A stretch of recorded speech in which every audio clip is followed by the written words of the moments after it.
shorten up my stories. I haven't been telling stories for 2.5 weeks, so I'm like crazy. So this next song was written about when Lindsay and I were super poor, really poor, and only me worked because only I could do it. So we got used to being really poor and having nothing, and it was like okay, because we were making music and we were having fun.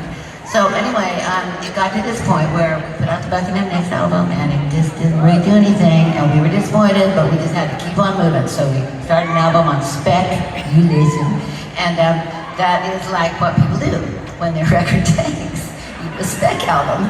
So anyway, that's what we were doing for the next 2.5 years.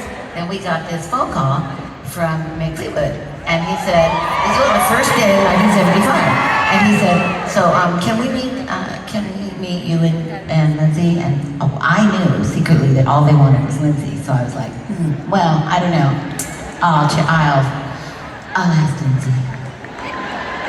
So anyway, Lindsay was like, I want to do it.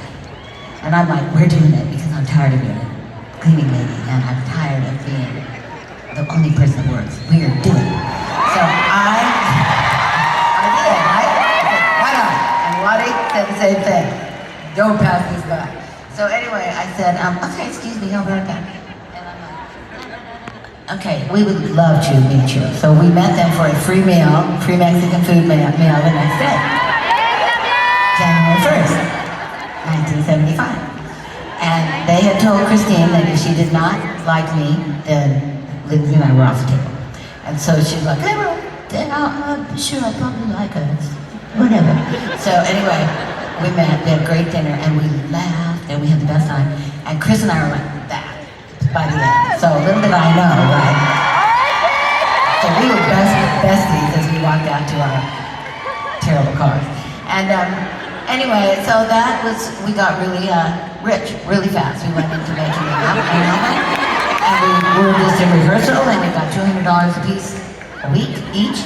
And then 4 weeks later, we got $400 a piece each.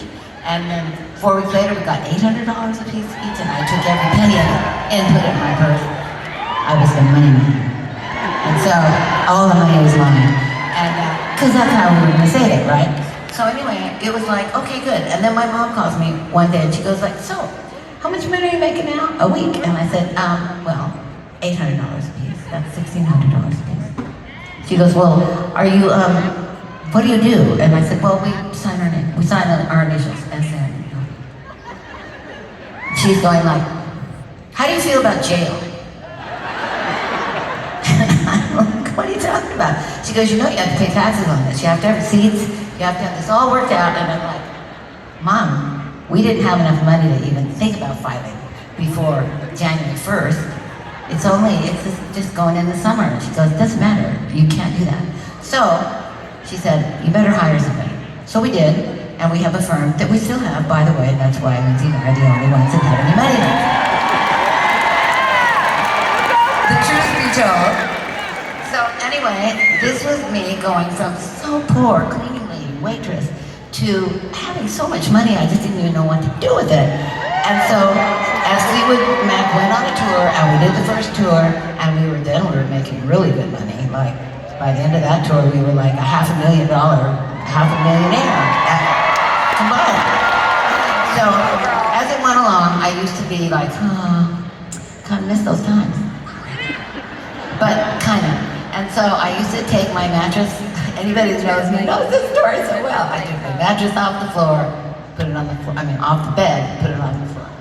Put a cover lid on it, and made it into like, my little, I'm gonna remember being poor here. And I would walk into my bedroom, and I'd go like, and I'd sit down on the floor, try to not hurt myself on the floor.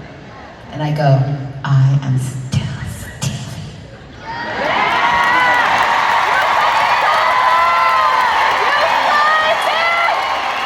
And that's how I would bring myself back to the ground when I felt like it was taking me away like a kite. So anyway, for all you gypsies out there,